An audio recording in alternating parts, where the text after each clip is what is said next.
नमस्कार, स्वागत है आप सभी का श्री राजगुरु कंप्यूटर की ऑनलाइन क्लासेस में।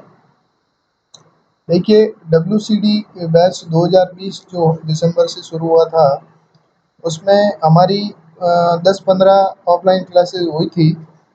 लेकिन अब क्या है, काफ़ी टाइम गुजरने के बाद हम क्या नए सिरे से एक बार फिर ऑफलाइन क्लासेस नहीं ले पाएंगे। जो कोरोना वैश्विक महामारी है, उस कारण हम हमारी ऑफलाइन क्लासेस नहीं ले सकते हैं। लेकिन जो ऑनलाइन जैसे हमें निर्देश मिले हैं कि ऑनलाइन क्लासेस के आधार पे आपका कोर्स करवाना है, तो हम वापस से नए सिरे से दोबारा से जो किताब है आपकी बुक आपको लगभग सभी को फ़ोटोकॉपी मिल गई होगी। जिसको बुक नहीं मिली है उसको प्रिंट करके हमने बुकें प्रोवाइड करवा दी है। लेकिन अभी भी अगर आपके पास बुक नहीं है, तो आप एक पेन और कॉपी लेके बैठिए, जिससे कि आपको जो यहाँ पे इम्पोर्टेंट प्रश्न या इम्पोर्टेंट कोई चीज़ होगी, वो आपको नोट करवाते रहेंगे। तो आप पेन और कॉपी लेके साथ में बैठिए। और आज की जो हमारी क्लास रहेगी, अध्याय जो पहला रहेगा, कंप्यूटर से परिचय। तो आप सभी को पूरे देखिए, ऑफलाइन क्लासेस हमारी हुई थी, 4-5 टॉपिक हम कर चुके थे। लेकिन अब क्या है, काफ़ी बच्चे 2-4 बच्चे पीछे रह गए थे, तो वो भी हमारे साथ जुड़ जाएँ। और इसलिए ये जो क्लास रहेगी हमारी, वो शुरुआत से रहेगी कंप्यूटर से परिचय। मुझे पता है कि काफ़ी स्टूडेंट हैं वो 4-5 पार्ट हैं वो पढ़ चुके थे। तो आप सभी एक बार फिर से दोबारा से नोट्स बना लीजिए, ताकि आपके लिए बहुत फ़ायदेमंद होगी ये क्लासेस, ठीक है? तो आज की क्लास में हम देखने वाले हैं कंप्यूटर से परिचय। तो देखिए, कंप्यूटर से परिचय लगभग आप सभी कंप्यूटर से परिचित तो हो गए थे। हमारी ऑफलाइन क्लासेस में हमने कंप्यूटर को जोड़ना वगैरह सीखा था। प्रैक्टिकली काफ़ी कंप्यूटर को कैसे जोड़ते हैं, सीपीयू को कैसे जोड़ते हैं, उनको जोड़ना वगैरह सीख लिया था। कंप्यूटर को स्टार्ट कैसे करते हैं वो सीख लिया था। ऑफलाइन क्लासेस में भी हमने कंप्यूटर के बारे में पढ़ लिया था। तो आज की क्लास हम शुरू करते हैं कंप्यूटर से परिचय। देखिए, इंट्रोडक्शन टू कंप्यूटर, मीडियम सभी का हिंदी था, तो कोई प्रॉब्लम यहाँ पे है नहीं। तो देखिए, कंप्यूटर का परिचय। कंप्यूटर के परिचय में कंप्यूटर एक मशीन है, जिसका उपयोग हमारे जीवन के लगभग सभी क्षेत्रों में किया जा रहा है। वेब प्रौद्योगिकी, इंटरनेट और मोबाइल फ़ोन के विकास ने ज्ञान के नए आयाम स्थापित किए हैं। यानी कि कंप्यूटर एक ऐसी मशीन है जो हमारे जीवन के लगभग सभी क्षेत्रों में आजकल इसका यूज हो रहा है, उपयोग हो रहा है। जैसे मोबाइल फ़ोन के विकास ने हमारे क्या ज्ञान के नए आयाम स्थापित कर दिए हैं, क्योंकि आज जो मोबाइल है उसके ऊपर लगभग पूरे दुनिया मोबाइल से एजुकेशन कहें या कोई हर प्रकार की सूचनाएँ, सभी क्षेत्रों की सूचनाएँ मोबाइल पे आपको मिल जाती है। और देखिए, इसमें सबसे इम्पोर्टेंट है, कंप्यूटरों में परिभाषाएँ वगैरह आपको ऑफलाइन सभी को लिखाई हुई भी थी। और देखिए, सबसे है कंप्यूटर का वर्गीकरण। सवाल आपका यहाँ से बनता है, कंप्यूटर के वर्गीकरण से प्रश्न बनता है। प्रश्न पूछा जाता है कि 4 ऑप्शन दे दिए, माइक्रो, मिनी, मेनफ्रेम और सुपर की जगह कर दिया डिजिटल। निम्न में से कौन सा कंप्यूटर का प्रकार भिन्न है या अलग, ऐसे बेमेल छांटिए, या ऐसा कोई भी प्रकार दे दिया, चारों में से 3 प्रकार दे दिए। और चौथा आपको ऑप्शन में या फिर एनालॉग, डिजिटल और हाइब्रिड कंप्यूटर के बारे में भी आपको पूछा जा सकता है। तो देखिए, कंप्यूटर अपनी डेटा प्रसंस्करण क्षमता के आधार पर वर्गीकृत किया जा सकता है। कंप्यूटर उनके उद्देश्य, डेटा को संभालने की क्षमता, कार्य क्षमता, आकार, भंडारण क्षमता और प्रदर्शन के आधार पर वर्गीकृत किए गए हैं। तो देखिए, यहाँ पे जो ये प्रकार दिए हुए हैं, कंप्यूटर के 3 प्रकार दिए हुए हैं। कौन-कौन से? एनालॉग, डिजिटल और हाइब्रिड। इनके बारे में विस्तृत आगे हम इसको पढ़ने वाले हैं। देखिए, अब इसमें जो एनालॉग है और डिजिटल है और हाइब्रिड है, इसमें डिजिटल कंप्यूटर बताए इन्होंने, वो क्या-क्या बताया देखिए, micro computer, mini computer, main frame और सुपर कंप्यूटर, ये आपके डिजिटल कंप्यूटर के प्रकार है। तो देखिए यहाँ पे आप देखिए आकार, भंडारण क्षमता और प्रदर्शन के आधार पर इस कंप्यूटरों का वर्गीकरण किया गया है। इसमें देखिए वर्गीकरण के अंदर ये जो कंप्यूटर है, ये एक छोटे लैपटॉप के रूप से या मोबाइल के माइक्रो रूप से लगाकर एक बड़े कमरे में रखने वाले कंप्यूटर तक का वर्गीकरण इसमें आकार के आधार पर दे दिया है, भंडारण क्षमता और प्रदर्शन के आधार पर इसका वर्गीकरण किया है। जैसे बात करें हमने पहला सुपर कंप्यूटर, तो देखिए सुपर कंप्यूटर क्या होता है, आप पेन और कॉपी से साथ-साथ में लिखते जाइए कि आकार, भंडारण क्षमता और प्रदर्शन के आधार पर कंप्यूटर के वर्गीकरण, तो उसमें आपको सुपर कंप्यूटर मिल जाएगा। Super computer, mainframe computer, micro और मिनी, ये 4 प्रकार आपको मिलेंगे। तो देखिए सुपर कंप्यूटर क्या है? सुपर कंप्यूटर डेटा भंडारण क्षमता, प्रदर्शन और डेटा प्रोसेसिंग के मामले में सबसे शक्तिशाली कंप्यूटर होते हैं। यानी कि खास बात यह है इन कंप्यूटर में कि ये डेटा प्रोसेसिंग में सबसे शक्तिशाली कंप्यूटर है, सुपर कंप्यूटर। ये बड़ी खोज और वैज्ञानिक उपयोग के लिए इस्तेमाल किए जाते हैं। जैसे अमेरिका के नासा द्वारा अंतरिक्ष यान को लॉन्च करने के लिए या उन्हें नियंत्रित या कंट्रोल करने के लिए जो कंप्यूटर इस्तेमाल किए जाते हैं, वो आपके होते हैं सुपर कंप्यूटर। इन कंप्यूटर्स को कार्य करने के लिए बहुत ज़्यादा जगह की ज़रूरत पड़ती है, क्योंकि ये आकार में बहुत बड़े होते हैं और ये बहुत महंगे भी होते हैं। तो इनको रखने के लिए बहुत ज़्यादा जगह की ज़रूरत पड़ती है। जो हमारा जो पहला सुपर कंप्यूटर है, वो 1964 में बनाया गया था और जिसका नाम था CDC 6600 था। जो देखिए अब देखिए ये जो था, ये नाम इम्पोर्टेंट है कि हमारा पहला सुपर कंप्यूटर कौन सा था। ये प्रश्न पूछा जा सकता है या पूछा जा सकता है कि कब बनाया गया। तो ये 2 क्वेश्चन आप नोट कर लीजिए कि पहला सुपर कंप्यूटर 1964 में बनाया गया और जिसका नाम था वो CDC 6600 था।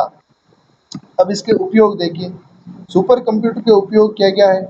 एक तो आपकी मौसम की जो भविष्यवाणी है, वेदर फोरकास्टिंग, एक तो मौसम की भविष्यवाणी करता है ये, और भूकंप की भी जानकारी देता है ये, और संचार, कम्युनिकेशन, इसमें भी सुपर कंप्यूटर अपनी महत्वपूर्ण भूमिका निभाता है। मौसम की भविष्यवाणी में देखिए, इन कंप्यूटर का उपयोग मौसम का अनुमान लगाने और भविष्यवाणी करने, बरसात होगी या नहीं होगी, तूफान की तीव्रता क्या होगी, उसके अध्ययन करने के लिए इसका उपयोग सुपर कंप्यूटर का किया जाता है। और वैज्ञानिक दृष्टिकोण से जो भी वैज्ञानिक आविष्कार या खोज है, उसमें भी सुपर कंप्यूटर का प्रयोग किया जाता है। सुपर कंप्यूटर भूकंप की जानकारी या भूकंप की जो घटना है, उसकी खोज के लिए भी इसका उपयोग किया जाता है। जैसे प्राकृतिक गैस है, पेट्रोलियम, कोयला जैसे बहुत सारी कंपनियां हैं जो धार के मरुस्थल या आसपास, यहाँ पे राजस्थान में भी हमारे कई जगह खोज कर रही है। तो उसमें जो खोज के लिए जो कंप्यूटर यूज़ कर रहे हैं, वो कौन सा कंप्यूटर है? सुपर कंप्यूटर है। संचार, कम्युनिकेशन में देखिए, ये कंप्यूटर्स विभिन्न उपकरणों, मशीनों और व्यक्तियों के बीच संचार व्यवस्था को बढ़ाने में बहुत ही सहायक सिद्ध हुए हैं। ये यानी कि कम्युनिकेशन के लिए ये मशीनें, उपकरण बहुत ही महत्वपूर्ण अपना प्रभाव है वो दिखाती है। इन कंप्यूटर्स के और भी बहुत सारे उपयोग हैं, जैसे कि हथियारों का परीक्षण करना है या नाभिकीय हथियारों को प्रभाव को जानना है, तो इनके बारे में। और देखिए जो इसके इम्पोर्टेंट 3 प्रसिद्ध कंप्यूटर है, वो है देखिए IBM सेक्विया, जो ये कंप्यूटर है अमेरिका में सुपर कंप्यूटर, और ये है फ्यूजिस्टिस के कंप्यूटर जापान में, और परम सुपर कंप्यूटर ये भारत में है। परम कंप्यूटर यानी कि ये भी प्रश्न पूछा जा सकता है, भारत का पहला सुपर कंप्यूटर कौन सा था? तो उसका नाम है परम, PARAM। तो ये इम्पोर्टेंट है आपके लिए। अब दूसरा प्रकार है डिजिटल कंप्यूटर का, वो है मेन फ्रेम कंप्यूटर। अब मेन फ्रेम कंप्यूटर में आपको देखिए बुक में आपको पेज नंबर 2 पे मेन फ्रेम कंप्यूटर साइड में चित्र आपको डायग्राम दिख रहा होगा, 1.4 मेन फ्रेम कंप्यूटर। ये जो डायग्राम आपको नज़र आ रहा है, इसमें जो आपको बड़े-बड़े देखिए उपकरण नज़र आ रहे हैं, ये मेन फ्रेम कंप्यूटर्स ही है। ये मेन फ्रेम कंप्यूटर्स क्या होते हैं, ये भी काफ़ी महंगे होते हैं और इनका इस्तेमाल होता है सरकारी संस्थाओं में, जो गवर्नमेंट ऑर्गेनाइजेशन है और बड़ी-बड़ी जो व्यावसायिक फर्म है, बिज़नेस फर्म्स है, उनमें और बिज़नेस ऑपरेशन के लिए इसका उपयोग है वो किया जाता है। ये कंप्यूटर बड़े कमरे में रखे जाते हैं क्योंकि इनका भी आकार बहुत बड़ा होता है और जहाँ उचित क्या हो शीतलन एवं अन्य दूसरी सुविधा उपलब्ध हो, क्योंकि ये काफ़ी बड़े होते हैं और जो ज़्यादा ये काम करते हैं, इनका प्रोसेसिंग भी बहुत फास्ट होता है, तो ये गर्म भी हो जाते हैं। तो इसको प्रॉपर कूलिंग देने के लिए हमें क्या होनी चाहिए, सुविधा उपलब्ध होनी चाहिए। ये बहुत बड़ी मात्रा में उपलब्ध डेटा को क्या कर लेता है, बहुत ही तेज़ गति से, हाई स्पीड से उसको प्रोसेस कर सकते हैं। तो ये व्यावसायिक बैंकों में, शिक्षण संस्थानों में, इंश्योरेंस कंपनियों में उनके ग्राहकों के डेटा जो होते हैं, बहुत सारे डेटा होते हैं, जैसे एक बैंक के ग्राहक होते हैं, कस्टमर्स, उनके बहुत सारे डेटा होते हैं।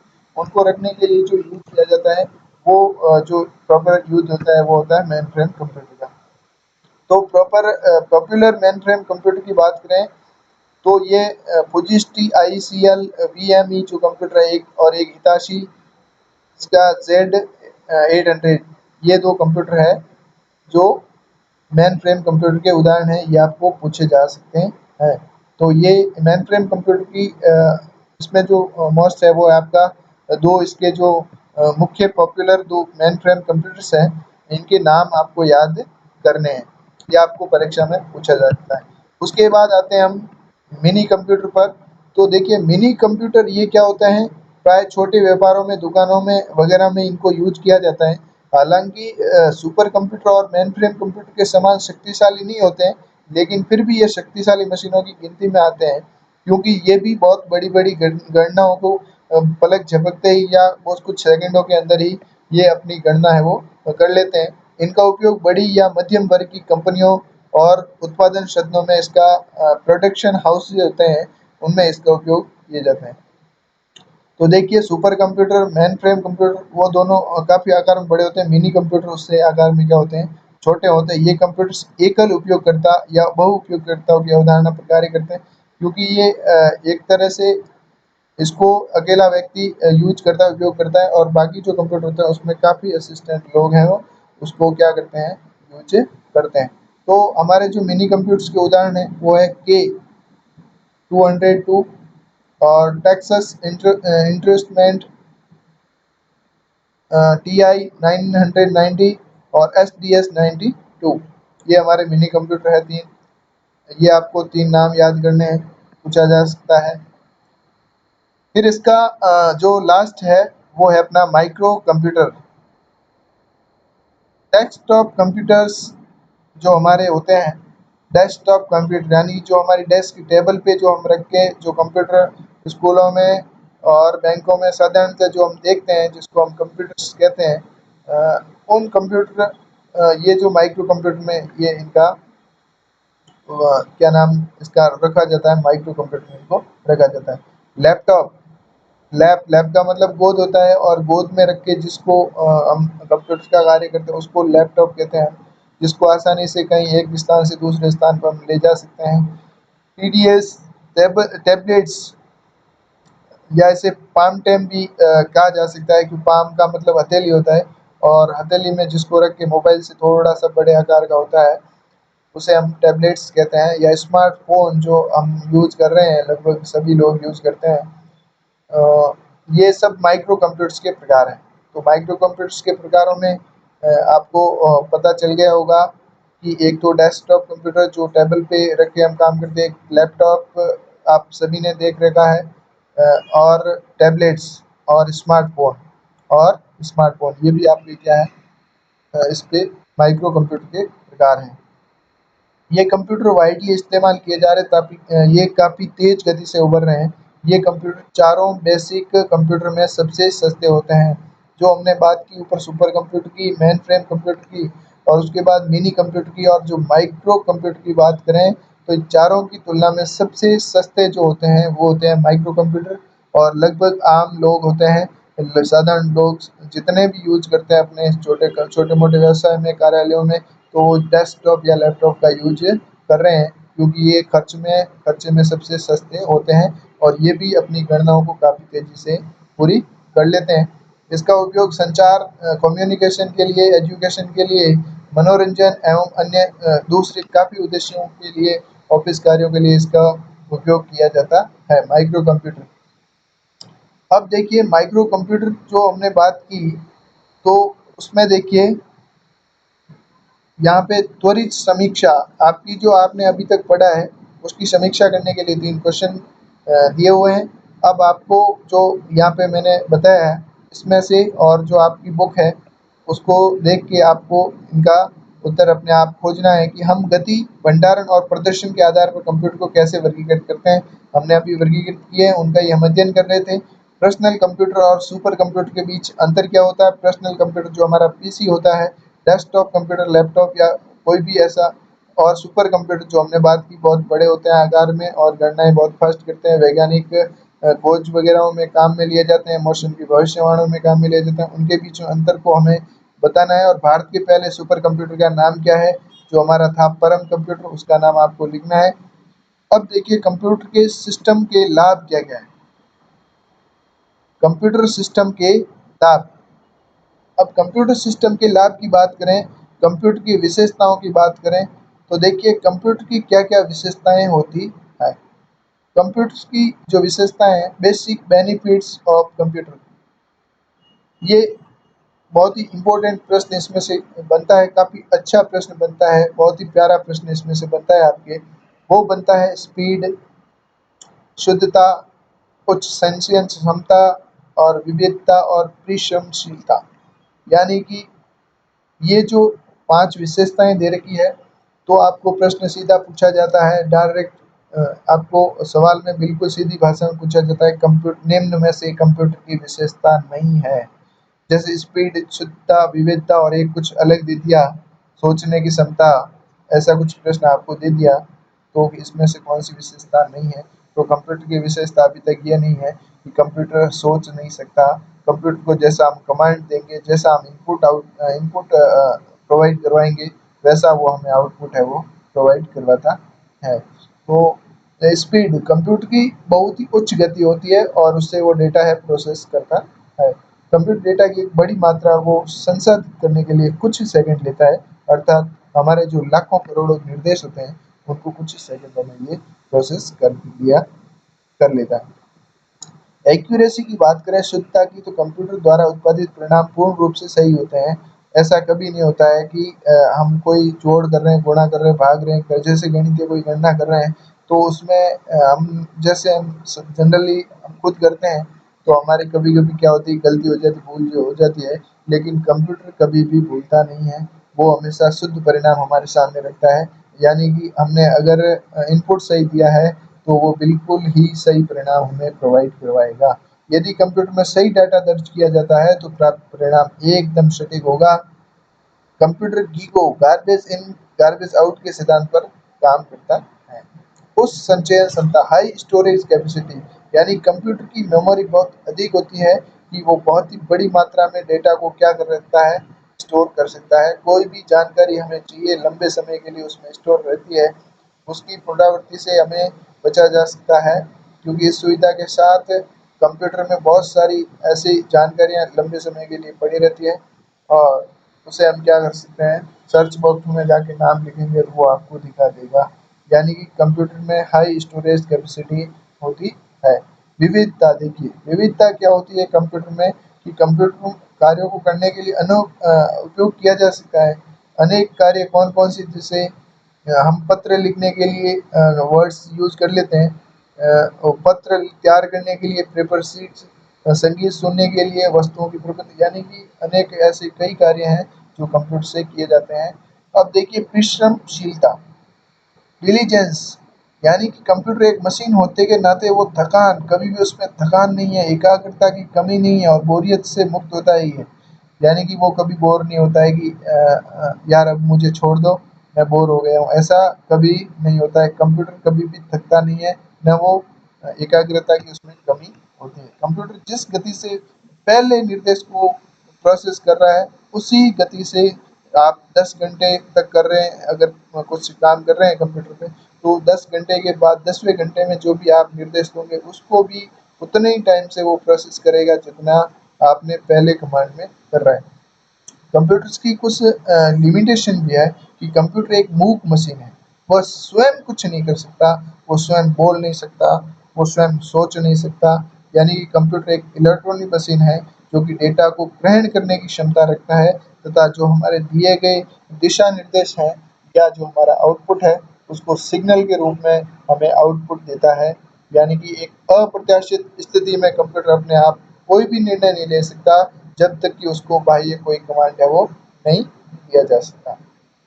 यानी कंप्यूटर का आईक्यू नहीं होता है, सोचने की क्षमता बिल्कुल नहीं होता है। ये प्रश्न परीक्षा में काफ़ी बार पूछा जा सकता है कि निम्न में से कंप्यूटर की विशेषता नहीं है, तो उसमें आपको सोचने की क्षमता यानी कि इंटेलिजेंस क्वोटिएंट जो होते हैं, आईक्यू है वो कंप्यूटर में नहीं होती है। तो ये प्रश्न आपसे पूछा जा सकता है। अब देखिए बात करते हैं हार्डवेयर और सॉफ्टवेयर की। हार्डवेयर और सॉफ्टवेयर। तो देखिए हार्डवेयर और सॉफ्टवेयर में सबसे पहले हम देखते हैं सॉफ्टवेयर। सॉफ्टवेयर में देखिए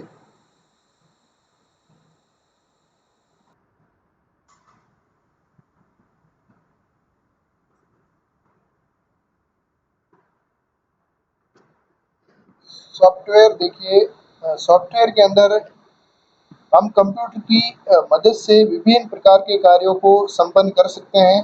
असल में सभी प्रक्रियाएं सॉफ्टवेयर की मदद से की जाती है। यानी कंप्यूटर की मदद से हम जो भी कार्य करते हैं, जो भी विभिन्न कार्य हम करते हैं, उसमें सभी सही प्रकार से अगर देखें तो सभी प्रोसेस होती है वो सॉफ्टवेयर की मदद से की जाती है। यानी कि किसी एक सेकेंडरी मेमोरी डिवाइस में संग्रहित हो जाती है। सॉफ्टवेयर प्रोग्राम का एक और नाम है। सॉफ्टवेयर प्रोग्रामों का क्या है, संग्रह है जो एक विशेष प्रयोजन के लिए लिखा गया है। प्रोग्राम एक निर्देशों का समूह होता है जो कि किसी विशेष प्रोग्रामिंग भाषा में लिखा जाता है। और सॉफ्टवेयर के मुख्य जो प्रकार हैं वो है आपके दो प्रकार होते हैं। सॉफ्टवेयर दो प्रकार के होते हैं, ये प्रश्न परीक्षा में पूछा जाता है। सॉफ्टवेयर कितने प्रकार के होते हैं, तो सॉफ्टवेयर के कितने प्रकार हैं, दो प्रकार हैं। कौन कौन से प्रकार हैं दो, ये आपको देखने हैं। देखिए एक तो है आपका सिस्टम सॉफ्टवेयर और दूसरा है एप्लीकेशन सॉफ्टवेयर। इन दोनों सॉफ्टवेयरों के अपने अपने कार्य हैं। अपने अपने कार्य क्या है देखिए, ऑपरेटिंग सिस्टम में पहला देखें, ये sorry system software. System software एक ऐसा सॉफ्टवेयर है जो पहले उपयोगकर्ताओं से सूचनाओं का आदान प्रदान करता है और फिर एप्लीकेशन के साथ काम करता है। यानी कि सिस्टम सॉफ्टवेयर एक ऐसा सॉफ्टवेयर है जो पहले यूजर होता है उससे सूचनाओं का क्या करता है, आदान प्रदान करता है, फिर एप्लीकेशन सॉफ्टवेयर को ये क्या उसके साथ मिलके क्या करता है, काम करता है। यानी सॉफ्टवेयर दो प्रकार है, एक तो सिस्टम सॉफ्टवेयर और एक है आपका एप्लीकेशन सॉफ्टवेयर। तो सिस्टम सॉफ्टवेयर पहले यूजर के साथ सूचनाओं का आदान प्रदान करेगा और फिर उन्हीं सूचनाओं को वो क्या करेगा, एप्लीकेशन सॉफ्टवेयर के साथ उसी सूचनाओं के साथ काम है वो करेगा। अब सिस्टम सॉफ्टवेयर कंप्यूटर को अपने आंतरिक संसाधनों का प्रबंधन करने में मदद करता है। कौन, सिस्टम सॉफ्टवेयर क्या करता है, आंतरिक संसाधन जो होते हैं उनको उनका मैनेजमेंट करने में ये बिल्कुल क्या करता है, मदद करता है। सिस्टम सॉफ्टवेयर सिर्फ एक प्रोग्राम नहीं है बल्कि ये कई सारे प्रोग्रामों का एक क्या है, समूह है, संग्रह है। सिस्टम सॉफ्टवेयर के महत्वपूर्ण घटक देखें तो देखिए घटक में पहला है आपका ऑपरेटिंग सिस्टम। ये जो सॉफ्टवेयर दिखा रहा है इसमें आपको यहाँ लिखा हुआ है रेड कलर में, वो लिखा है एप्लीकेशन सॉफ्टवेयर। और सॉफ्टवेयर में देखिए दूसरा प्रकार यहाँ पे दिया हुआ है, आपको नजर आ रहा होगा सिस्टम सॉफ्टवेयर।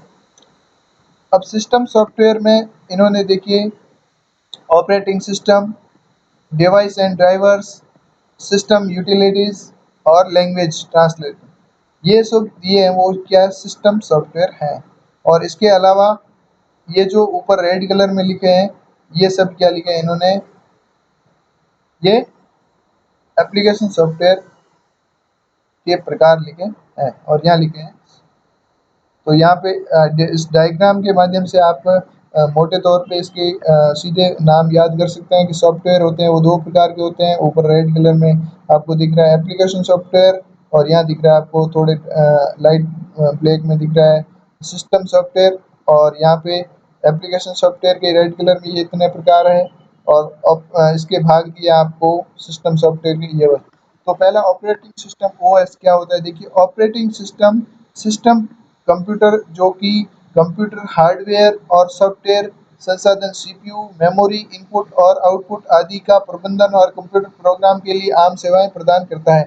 यानी कि हमारा कंप्यूटर का जो ऑपरेटिंग सिस्टम है वो क्या करता है, कंप्यूटर के हार्डवेयर को सॉफ्टवेयर को सीपीयू को इनपुट आउटपुट मेमोरी सभी का क्या करता है, मैनेजमेंट करता है। कंप्यूटर प्रोग्राम के लिए आम सेवाएं प्रदान है वो करता है। ये कंप्यूटर और यूजर्स के बीच एक इंटरफेस का कार्य करता है। विंडोज ओएस जो होता है विंडोज ऑपरेटिंग सिस्टम कंप्यूटर पर सबसे अधिक और व्यापक रूप से इस्तेमाल किया जाने वाला ऑपरेटिंग सिस्टम में से एक है। अब देखिए अपने इस्तेमाल किया जाने वाला ये एकमात्र ऑपरेटिंग सिस्टम। अब इसमें इसके जो प्रकार हैं जैसे इसके पहले देखिए लिनक्स और यूनिक्स ओएस में भी कुछ विशेष प्रकार के एप्लीकेशन इस्तेमाल किए जाते हैं। वे कई प्रकार के होते हैं। अब देखिए यूटिलिटीज यूटिलिटीज क्या है, देखिए इसका इसका ही प्रकार है, देखिए घटक है सिस्टम सॉफ्टवेयर का वो है यूटिलिटीज। यूटिलिटीज विभिन्न प्रकार की सेवाएं हैं जो ऑपरेटिंग सिस्टम के द्वारा प्रदान की जाती है। यानी कि ऑपरेटिंग सिस्टम के द्वारा जो हमें सेवाएं प्रदान की जाती है जो यूटिलिटीज जैसे डिफरेंट मैटर अवांछनीय फाइलें को हटाने और डिस्क के संसाधनों को पूर्ण रूप से काम करने के लिए ये उपयोगी होता है। इस सुविधा के साथ हम डिस्क डिस्क स्पेस को भी व्यवस्थित कर सकते हैं। डिवाइस ड्राइवर की बात करें तो देखिए डिवाइस ड्राइवर जो होते हैं ये एक तरह के विशेष प्रोग्राम होते हैं। डिवाइस ड्राइवर जो हमारा सिस्टम सॉफ्टवेयर का ये प्रकार है, देखिए यहाँ पे ऑपरेटिंग सिस्टम के बाद डिवाइस ड्राइवर जो होते हैं ये प्रोग्राम होते हैं अन्य इनपुट और आउटपुट डिवाइस को बाकी के कंप्यूटर प्रणाली के साथ ये कम्युनिकेट करने की अनुमति प्रदान करते हैं। जो डिवाइस ड्राइवर होते हैं वो एक दूसरे इनपुट आउटपुट डिवाइस को क्या करते हैं, बाकी के कंप्यूटर के जो प्रणाली होती है उसके साथ कम्युनिकेट करने की अनुमति ये प्रदान करता है कौन डिवाइस ड्राइवर। जैसे कि हमें एक प्रिंटर को जोड़ना है तो उसके लिए हमें डिवाइस ड्राइवर चाहिएगा। प्रिंटर किस कंपनी का है वो एक डिवाइस ड्राइवर होगा तो वो क्या करेगा उस प्रिंटर को जोड़ने की अनुमति हमें प्रदान करेगा। सर्वर सर्वर की आवश्यकता तब पड़ती है जब अलग अलग यूजर द्वारा किए गए अनुरोधों को पूरा करने के लिए विभिन्न प्रकार के प्रोग्राम को रन करने की जरूरत पड़ती है। हमें सर्वर की भी आवश्यकता पड़ती है। इस प्रकार ये तो हमारा था सिस्टम सॉफ्टवेयर। और बात करें एप्लीकेशन सॉफ्टवेयर की तो देखिए एप्लीकेशन सॉफ्टवेयर जो है वो सॉफ्टवेयर है जो विशेष रूप से उपयोगकर्ताओं के लिए तैयार किए जाते हैं। यानी कि एप्लीकेशन सॉफ्टवेयर होते हैं वो यूजर्स के लिए तैयार किए जाते हैं। इनको यूजर देखिए इनको क्या कहा जाता है, इनको एंड यूजर प्रोग्राम भी कहते हैं। एंड यूजर प्रोग्राम भी इन्हें कहा जाता है। जैसे कि बात करें हम word processor web browser spreadsheet application software web browsers spreadsheet की श्रेणी में आते हैं। ये कुछ प्रोग्राम हैं। इन प्रोग्रामों को बेसिक या स्पेशलाइज्ड एप्लीकेशन के रूप में वर्गीकृत किया जाता है। बेसिक एप्लीकेशन की बात करें तो ये क्या होता है, सभी क्षेत्रों में उपयोग किया जाता है। ऐसे बेसिक एप्लीकेशन का मतलब ऐसे एप्लीकेशन जिन्हें सभी क्षेत्रों में उपयोग किया जाता है। व्यापार में, शिक्षा में, चिकित्सा विज्ञान में, बैंकिंग में, इंडस्ट्रीज में इनको क्या किया जाता है, ये बेसिक सारी बेसिक क्या एप्लीकेशन है। एप्लीकेशन सॉफ्टवेयर का उपयोग आप अनेक कामों के लिए कर सकते हैं जैसे संदेश भेजने, दस्तावेज तैयार करने, स्प्रेडशीट बनाना, डेटाबेस ऑनलाइन शॉपिंग करना वगैरह के लिए आपको तैयार किया जाता है। अब देखिए इसके जो मुख्य रूप से अंतर है ये आपको याद होने चाहिए कि सिस्टम सॉफ्टवेयर यहाँ लिखे हुए हैं एप्लीकेशन सॉफ्टवेयर के बारे में। ये क्या करता है, देखिए मुख्य रूप से आपको ये समझ लेना है कि सिस्टम सॉफ्टवेयर कंप्यूटर को कार्य करने में सक्षम बनाता है। जबकि ये इसका क्या उपयोग है, इसका उपयोग है उपयोगकर्ता को दक्षतापूर्वक डॉक्यूमेंटेशन के साथ कार्य करने के लिए सक्षम बनाता है। ये एप्लीकेशन सॉफ्टवेयर का काम है। देखिए आवश्यकता क्या है, इसके सिस्टम सॉफ्टवेयर अनिवार्य है। जबकि एप्लीकेशन सॉफ्टवेयर वैकल्पिक उपयोग या आवश्यकता पर निर्भर करता है कि उसकी आवश्यकता हमें है या नहीं है। वैकल्पिक है वो ऑप्शनल है। सॉफ्ट सॉफ्टवेयर की संख्या क्या होती है देखिए, हर एक कंप्यूटर में एक सिस्टम सॉफ्टवेयर की आवश्यकता होती है। हर एक कंप्यूटर में एक से अधिक कितने भी एप्लीकेशन सॉफ्टवेयर हो सकते हैं। निर्भरता देखिए, आत्मनिर्भर इसे बिना एप्लीकेशन सॉफ्टवेयर के भी उपयोग किया जा सकता है। ये आत्मनिर्भर होता है अपने आप में। सिस्टम सॉफ्टवेयर आवश्यक होता है कंप्यूटर के लिए, एक सिस्टम सॉफ्टवेयर की आवश्यकता रहती है और वो बिना एप्लीकेशन सॉफ्टवेयर के भी कार्य कर सकता है, उपयोग किया जा सकता है। लेकिन इसकी निर्भरता, ये निर्भर रहता है एप्लीकेशन सॉफ्टवेयर सिस्टम सॉफ्टवेयर के बिना कार्य नहीं कर सकता। यानी कि फंक्शन क्या है देखिए, इसका एप्लीकेशन को रन करने हेतु आवश्यक एनवायरनमेंट प्रदान करता है। किसी भी एप्लीकेशन को आप इंस्टॉल करते हैं और उसका रन करना है तो उसके लिए आपको कंप्यूटर में सिस्टम सॉफ्टवेयर चाहिएगा। और उपयोगकर्ता को विशिष्ट कार्य करने हेतु जरूरी एनवायरनमेंट प्रदान करना है, ये काम रहता है आपका एप्लीकेशन सॉफ्टवेयर का नाम रहता है। अब वेब ब्राउज़र की बात करें तो वेब ब्राउज़र में देखिए, वेब ब्राउज़र क्या है? ये भी एक एप्लीकेशन सॉफ्टवेयर है जिसमें विशेष रूप से इंटरनेट पर पाई जाने वाली इन्फॉर्मेशन और कंटेंट खोजने के लिए तैयार किया गया एक वेब ब्राउज़र। अब वेब ब्राउज़र के नाम है, आपको ये पूछा जा सकता है इस प्रश्न में कि निम्न में से कौन-सा वेब ब्राउज़र है या कौन-सा नहीं है? तो इंटरनेट एक्सप्लोरर, ये जो ब्राउज़र का नाम है वेब ब्राउज़र इसे कहेंगे। मोज़िला फायरफॉक्स, ये भी आपका वेब ब्राउज़र है। गूगल क्रोम, ये भी आपका क्या है? वेब ब्राउज़र है। जैसे सफारी, और ये भी आपका क्या है? वेब ब्राउज़र है। स्पेशलाइज़ एप्लीकेशन की बात करें तो उनमें हज़ारों अन्य प्रोग्राम हैं जो कि विशिष्ट विषयों के लिए या कुछ अपने विशिष्ट उद्देश्य के लिए तैयार किए जाते हैं। इसमें कुछ अच्छे प्रोग्राम हैं जैसे graphics, audio, video, multimedia, web लेखन अ, और कृत्रिम बुद्धि वगैरह इसमें यूज़ किए जाते हैं। एक सॉफ्टवेयर सूट एप्लीकेशन सॉफ्टवेयर का एक समूह है जो संबंधित फंक्शनलिटी के लिए बना होता है। उदाहरण के लिए ऑफिस सॉफ्टवेयर सूट में word processing, spreadsheet, data presenter, अच्छा ये ऑपरेशन सॉफ्टवेयर सूट है जिसे हम जैसे ऑफिस की बात करें तो ऑफिस के अंदर आपको पूरा का पूरा फंक्शन ऑफिस के मिल जाते हैं। अब कुछ एप्लीकेशन सॉफ्टवेयर के नाम बताने हैं आपको। वेब ब्राउज़र क्या है उसके बारे में ये त्वरित समीक्षा करनी है खुद की, आपने क्या-क्या पढ़ा उसके बारे में आपको ये करना है। अब देखिए हार्डवेयर की बात करें, तो हार्डवेयर क्या है? तो हार्डवेयर की बात करें तो हार्डवेयर में देखिए, हार्डवेयर एक सामान्य शब्द है। हार्डवेयर क्या है? एक सामान्य शब्द है जो कि कंप्यूटर प्रणाली के किसी भी घटक की उपस्थिति का वर्णन है, वो वर्णन के लिए जिसे देखा और छुआ जा सकता है, इस्तेमाल किया जा सकता है, वही हार्डवेयर है जिस पे हम हाथ लगा सकते हैं, उसको छू सकते हैं, उसको हम देख सकते हैं, हाथ लगा के उसको छू सकते हैं। इसमें कंप्यूटर के मॉनिटर, कीबोर्ड, माउस भी शामिल होते हैं। इस तरह के keyboard, mouse, printer, motherboard, memory chips, electronic circuit, extension card, cable, switch, ये आपके जो हैं जिसे आप छूकर महसूस कर सकते हैं, ये सभी उपकरण हार्डवेयर में शामिल होते हैं। तो आपको हार्डवेयर और सॉफ्टवेयर में ये तो अंतर पता चल ही गया होगा। हार्डवेयर कंपोनेंट क्या-क्या होते हैं? देखिए, वो अक्सर इनपुट, आउटपुट, स्टोरेज और प्रोसेसिंग कंपोनेंट के रूप में वर्गीकृत होते हैं। इसमें आपका जो मुख्य प्रश्न बनता है, वो प्रश्न बनता है इनपुट डिवाइस और आउटपुट डिवाइस। सबसे ज़्यादा प्रश्न पूछे जाते हैं। निम्न में से इनपुट डिवाइस नहीं है या निम्न में से आउटपुट डिवाइस नहीं है, या पूछे जाते हैं चारों विकल्प में से कि निम्न में से कौन-सा इनपुट डिवाइस है। एक ऐसी हार्डवेयर डिवाइस है जो यूज़र से इन्फॉर्मेशन स्वीकार करती है, इनपुट के रूप में अपने में स्वीकार करती है और फिर इन्फॉर्मेशन को क्या करती है वो इलेक्ट्रॉनिक सिग्नल में कन्वर्ट करके फिर प्रोसेस करके वो क्या करती है, मनुष्य को कंप्यूटर के साथ इंटरेक्शन करवाना होता है इसका काम, और फिर वो क्या हो रहा है, आपको आउटपुट है वो देती है। यानी उदाहरण के लिए हम बात करें कि आप कंप्यूटर पर कोई गेम खेल रहे हो तो माउस पॉइंटर के द्वारा आप नेविगेशन कंट्रोल करते हैं कि इसको गेम में इसको गाड़ी को इधर-उधर करते हो, गाड़ी का गेम होता है तो उसमें भी आप ऐसे वो आपका इनपुट है। आउटपुट क्या है? ये कंप्यूटर सिस्टम से जो भी इंफॉर्मेशन ले रहा है, उसको इसी रूप में परिवर्तित करके मनुष्य को वो सामने प्रदर्शित करता है डिस्प्ले पे। उदाहरण के लिए मॉनिटर यूजर के लिए प्रोसेस के द्वारा प्रोसेस की गई इंफॉर्मेशन को विजुअल डिस्प्ले पे दिखाता है, वही आपका आउटपुट है। प्रिंटर पे जो हार्ड कॉपी हमें मिलती है प्रिंट होके, वो भी आपकी क्या है, आउटपुट है।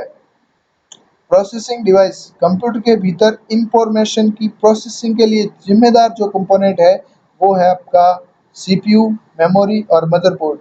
ये आपके क्या करते हैं, प्रोसेसिंग का कार्य करते हैं। इसमें मुख्य रूप से सीपीयू, मेमोरी और मदरबोर्ड। ये भी प्रश्न काफी बार पूछा जाता है कि प्रोसेसिंग डिवाइस निम्न में से है, सीपीयू, मेमोरी और मदरबोर्ड। तो आपको तीनों में से एक दिया होगा, वो आपको राइट करना है। स्टोरेज डिवाइस की बात करें तो ये एक ऐसा कंपोनेंट है जो कंप्यूटर के भीतर डेटा संग्रहित करने की अनुमति प्रदान करता है। इनमें हार्ड डिस्क ड्राइव और कंपोनेंट्स ड्राइव शामिल होती है। ये भी काफ़ी इंपॉर्टेंट है आपकी परीक्षा की दृष्टि से। और ये टेबल अगर आप याद कर लें तो आपका परीक्षा में इनपुट, आउटपुट, प्रोसेसिंग और स्टोरेज से संबंधित आपका प्रश्न गलत होने की संभावना है वो न के बराबर हो जाती है। तो मुझे विश्वास है कि आप सभी ये बिल्कुल सारणी टेबल को याद कर लेंगे। जैसे इनपुट में आपका कौन कौन से डिवाइस आते हैं, प्रोसेसिंग में कौन कौन से आते हैं, आउटपुट में कौन से आते हैं और स्टोरेज में कौन कौन से आते हैं। तो ये तो आप कर ही लेंगे।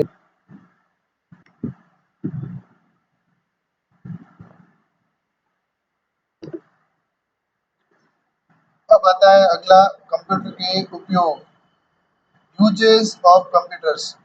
कंप्यूटर का उपयोग हमारे जीवन में व्यापक हो गया है, क्योंकि कंप्यूटर के संबंधित जितने भी उपकरण हैं, उनके बिना हमारे जीवन की कल्पना ही मुश्किल है।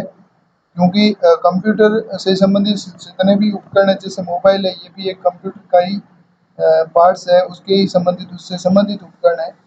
और हमारे जीवन के लिए ये आज बहुत ही एक अहम भाग बन गया, हिस्सा बन गया है।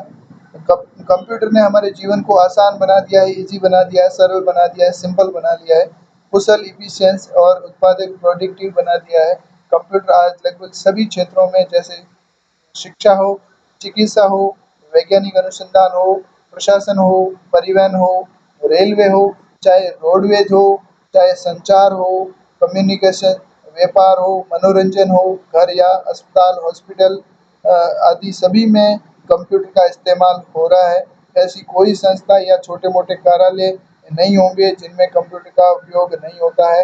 यानी कि कंप्यूटर का लगभग सभी क्षेत्रों में उपयोग हो गया है और कंप्यूटर के बिना हमारे जीवन की कल्पना करना ही मुश्किल हो गया है। अब देखिए घरों में कंप्यूटर का क्या-क्या उपयोग होता है। घरों में देखा जा सकता है मुख्य रूप से स्कूली बच्चों के होमवर्क वगैरह करने के लिए ये काम, इंटरनेट में कुछ भी पावर पॉइंट में अगर कुछ काम आता है। मनोरंजन के लिए संगीत सुनने में, कंप्यूटर गेम खेलना, लाइव स्ट्रीम वीडियो देखना और फ़िल्म वगैरह देखना, उसमें इसका उपयोग किया जाता है। सामाजिक मीडिया के रूप में जैसे लोग सामाजिक मीडिया उपकरणों में Facebook, Instagram, WhatsApp, Google plus वगैरह के साथ चैट कर सकते हैं, वीडियो कॉलिंग कर सकते हैं। और यानी कि सामाजिक मीडिया के रूप में ये काम करता है। सोशल मीडिया जिसे कहते हैं हम, व्हाट्सएप है, फेसबुक है, इंस्टाग्राम है, गूगल प्लस है। और नॉलेज के लिए अगर अपना नॉलेज बढ़ाना चाहते हो, अपना कौशल और ज्ञान बढ़ाना चाह रहे हो, तो इंटरनेट में ऐसे बहुत सारे ट्यूटोरियल आपको मिलेंगे। आपको ट्यूटोरियल पे वीडियो मिल जाएँगे, आपको गूगल पे, डिक्शनरी पे बहुत सारे विकिपीडिया पे बहुत सारा नॉलेज है वो उस पे आपको मिल सकता है। लगभग आप जो भी देखना चाहोगे, जिसके बारे में भी आप सूचना प्राप्त करना चाहते हो, तो उसकी सूचना आपको प्राप्त हो जाएगी। अब शिक्षा के क्षेत्र में देखें तो कंप्यूटर का क्या-क्या प्रयोग है। देखिए सबसे इम्पोर्टेंट है आपका स्मार्ट क्लास। शिक्षा को पूरी तरीके से बदल दिया है। देखिए कंप्यूटर ने बहुत सारी शिक्षा प्रदान करने के कई रास्ते खोल दिए हैं। स्मार्ट क्लास के रूप में आज स्कूलों में और बड़े शिक्षण संस्थाओं में स्कूली गतिविधियों को, शिक्षकों को और पथ प्रदर्शक जो छात्र हैं, उनको प्रदर्शन को ट्रैक कर स्वचालित स्कोर कार्ड पैदा करते हैं। बहुत ही मीडिया, चित्र, वीडियो, एनिमेशन, प्रस्तुतियाँ, बहुत सारे शिक्षक छात्रों को पढ़ाने के लिए स्मार्ट क्लास का यूज़ कर रहे हैं। ऑनलाइन शिक्षा, देखिए जो आज आप कंप्यूटर की शिक्षा ले रहे हो, तो हमारी जो ऑनलाइन ऑफलाइन क्लासेस हुई थी 10-15, उसके बाद देखिए आप आज जो हमारी ये क्लास है, ये आपकी ऑनलाइन एजुकेशन में आती है, क्योंकि आप ऑनलाइन इसको घर बैठे एक मोबाइल के माध्यम से ये क्लास अटेंड कर रहे हो। इससे आपके लिए बहुत ही फ़ायदा, इससे और क्या फ़ायदा हो सकता है आपके लिए? इससे बड़ी चीज़ आपके लिए कुछ हो ही नहीं सकती कि आप घर बैठे कंप्यूटर की क्लास को अटेंड कर रहे हैं। कंप्यूटर्स ने पारंपरिक शिक्षा प्रणाली को मजबूत बनाने के अलावा एक शिक्षा को नई पहचान भी दी है। ऑनलाइन शिक्षा को जन्म दिया है और प्रमाण पत्र, डिप्लोमा, डिग्री कोर्स संचालित किए जा रहे हैं, जो एक इसकी संख्या भी दिन ब दिन बढ़ती जा रही है, ताकि कई छात्र जो घर बैठे इसका फ़ायदा उठा सकते हैं। जो शिक्षा प्रणाली जाके आप शिक्षा नहीं प्राप्त कर सकते हो, तो घर बैठे आज लाखों लोग ऑनलाइन शिक्षा का क्या कर रहे हैं, अ, फ़ायदा उठा रहे हैं। डिजिटल लाइब्रेरी की बात करें तो देखिए, एक लाइब्रेरी के अंदर बहुत सारी हज़ारों लाखों किताबें होती है, तो उसको एक कंप्यूटर में उपलब्ध करवाना उसके लिए मतलब पुस्तकालय के सभी फंक्शन जो कंप्यूटर के द्वारा स्वचालित हो रहे हैं, बुक को इश्यू करना, बुक को वापस करना, या कंप्यूटर के अंदर ही सारी किताबें आपको उपलब्ध हो जाना। बुक का नाम सर्च किया, बुक आपको अवेलेबल हो जाती है। तो ये भी एक शिक्षा के क्षेत्र में उपयोग है। अनुसंधान और परियोजना के लिए इसका बहुत ही उपयोग हो रहा है। व्यवसाय के रूप में कंप्यूटर का उपयोग देखें तो कम्युनिकेशन, संचार के लिए ईमेल, जो है वीडियो कॉल है, वीडियो चैट है, उसके द्वारा ग्राहकों से बातचीत करना, उसके साथ संवाद करना, उस संचार से काफ़ी आपको फ़ायदा हो रहा है। ये व्यवसाय के रूप में इसका उपयोग बहुत ही तेज हो गया है। स्मार्टफ़ोन और टैबलेट भी काम में आने लग गए हैं। बिक्री और विपणन के लिए भी बहुत सारे संबंध, विपणन, प्रदर्शन के लिए, डिस्प्ले एडवर्टाइज़मेंट के लिए भी इसका बहुत उपयोग हो रहा है सोशल मीडिया के रूप में। मानव संसाधन, ह्यूमन रिसोर्स में आमतौर पर कंपनियों के स्वचालित वित्त और मानव संसाधन के लिए इसका उपयोग बही खाता बनाने में, कराधान, देय खातों में, संपत्ति लेखान, पेरोल भर्ती आदि में इसका उपयोग है वो हो रहा है। शिक्षा और प्रशिक्षण में इसका यूजेस है वो बहुत भी हो रहा है। तो ये जो हमारा टॉपिक था, इसमें कंप्यूटर से हम एक तरीके से बाहरी रूप से और काफ़ी आज हमने कंप्यूटर से परिचित हुए हैं कि कंप्यूटर में क्या-क्या होता है, कंप्यूटर को कितने भागों में बाँटा गया है, किस आधार पे बाँटा गया है, उसका आधार क्या है, आकार, क्षमता, डेटा भंडारण क्षमता के आधार पे क्या प्रकार हैं, कंप्यूटर के कितने प्रकार हैं। फिर बात की कि डिजिटल कंप्यूटर के कौन-कौन से प्रकार होते हैं, super computer, main frame computer, mini, micro कंप्यूटरों को हमने बहुत ही विस्तृत रूप से अध्ययन उसका किया। उसके बाद कंप्यूटर के क्या-क्या उपयोग है, कंप्यूटर के घटक क्या है, सिस्टम सॉफ्टवेयर क्या है, एप्लीकेशन सॉफ्टवेयर क्या है, सॉफ्टवेयर और हार्डवेयर के बारे में हमने बातें की।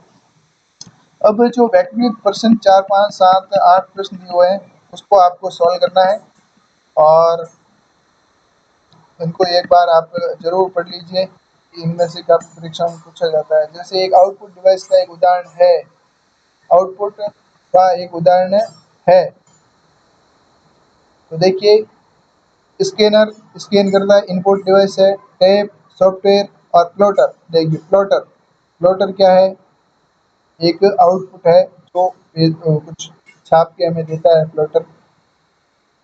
भी ये जो प्रश्न के सही उत्तर दिए हो, आपको यहाँ से प्रश्नों के उत्तर देके सबसे तेज कंप्यूटर कौन सा है, ये भी आपको पता है कि सुपर कंप्यूटर सबसे तेज होता है और भारत का पहला सुपर कंप्यूटर था वो क्या था?